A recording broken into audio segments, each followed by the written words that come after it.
ఒక చిన్న గ్రామం, పేరు మర్రిపూడి. కృష్ణా నది దగ్గర ఉన్న ఆ గ్రామం చాలా ప్రశాంతంగా ఉండేది. పగలు పచ్చని పొలాలు, పక్షుల కిలకిలలు, కానీ రాత్రి పడితే ఆ గ్రామం ఒక్కసారిగా భయంకరంగా మారిపోతుంది.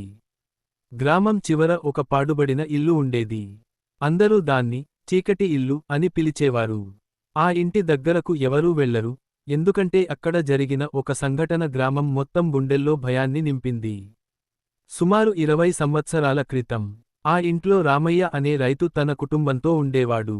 అతను చాలా మంచివాడు, కాని అతని భార్య లక్ష్మి కొంచెం విచిత్రంగా ఉండేది.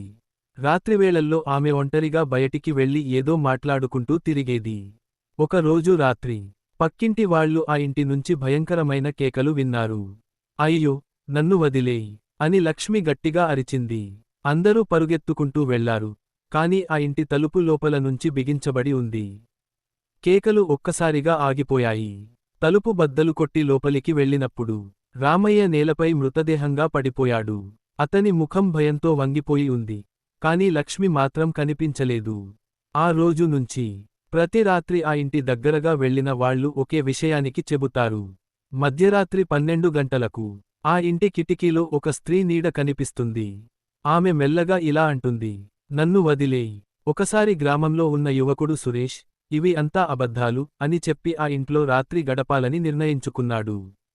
అందరూ ఆపినా వినలేదు. ఆ రాత్రి అతను దీపం వెలిగించి కూర్చున్నాడు.